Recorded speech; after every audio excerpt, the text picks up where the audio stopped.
In this movie, I'm going to show you how to create a new meeting in Adobe Connect. So you have to start at your dashboard, and everyone has a different URL for their dashboard. So I'm at my dashboard, and this is what it looks like. This is the listing of all of the meetings I've created. And from here, I'm going to go to Create New and choose Meeting.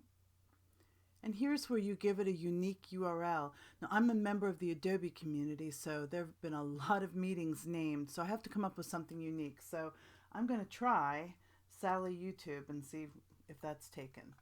And I'll do this, I'll put it down here as well. And then you can enter the date and the time, although it really doesn't matter because you can keep reusing the same room. And I'll talk about that a little bit later on. Down here you can control access. So do you want everyone to be able to enter if they have the URL? Are you doing a paid class? Do you want just registered users? You can change all of these options later as well, and you can even include down here if you want them to need a passcode in order to get into the room. Down here is where you set up your audio. If you're not using any audio conferencing, then you don't have to enter anything here.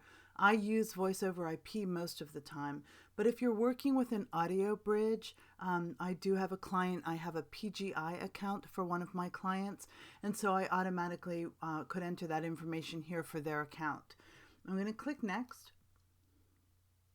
And then here is where you can control if you want to invite any people who are in your community. You don't have to do that. When you're done, you can just click Finish. And there's my room. It's already set up for me. So I can go in here and grab this URL and copy it, send it to other people, post it, promote it, whatever I want. But in the next movie, I'm going to show you what to do when you get into your Adobe Connect room for the very first time.